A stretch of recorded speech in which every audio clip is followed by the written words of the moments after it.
தவக்கால ஜெபம் நாள் 26. ஜெப சிந்தனை.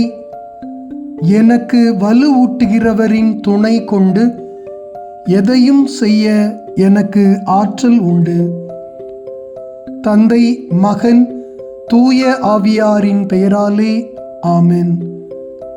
எங்களை வலுப்படுத்தும் வேந்தரே எம் இறைவா, தவக்காலத்தின் 26ஆம் நாளாகிய இன்று எங்களின் பலம் உம்மிடமிருந்து மட்டுமே வருகிறது என்ற உண்மையை நாங்கள் அறிக்கையிடுகின்றோம்.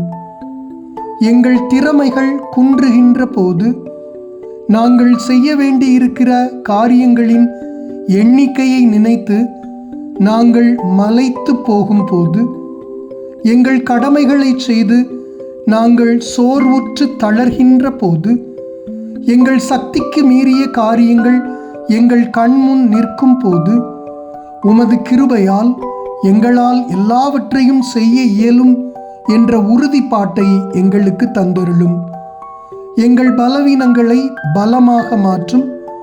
தோல்விகளால் நாங்கள் துவண்டு விடாமல் தொடர்ந்து முயற்சி செய்து முன்னேற எமக்கு வழிகாட்டும்.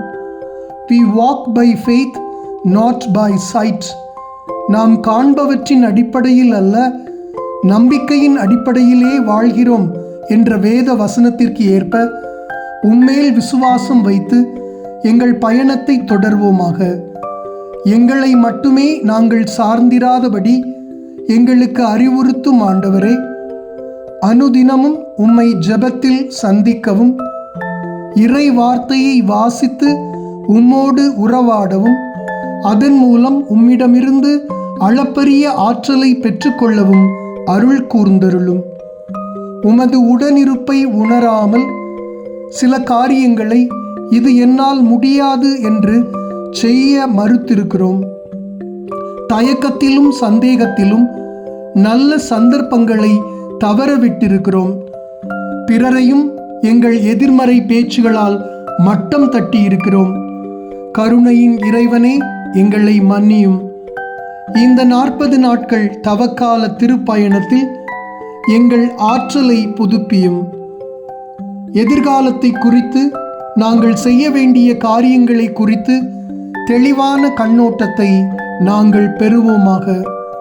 இன்றும் என்றும் எங்கள் துணையாக, ஆற்றலாக தேவரீர் எம்மோடு இருப்பீராக. மாட்சியும் புகழும் என்றென்றும் உமக்கு உரியன. ஆமென்.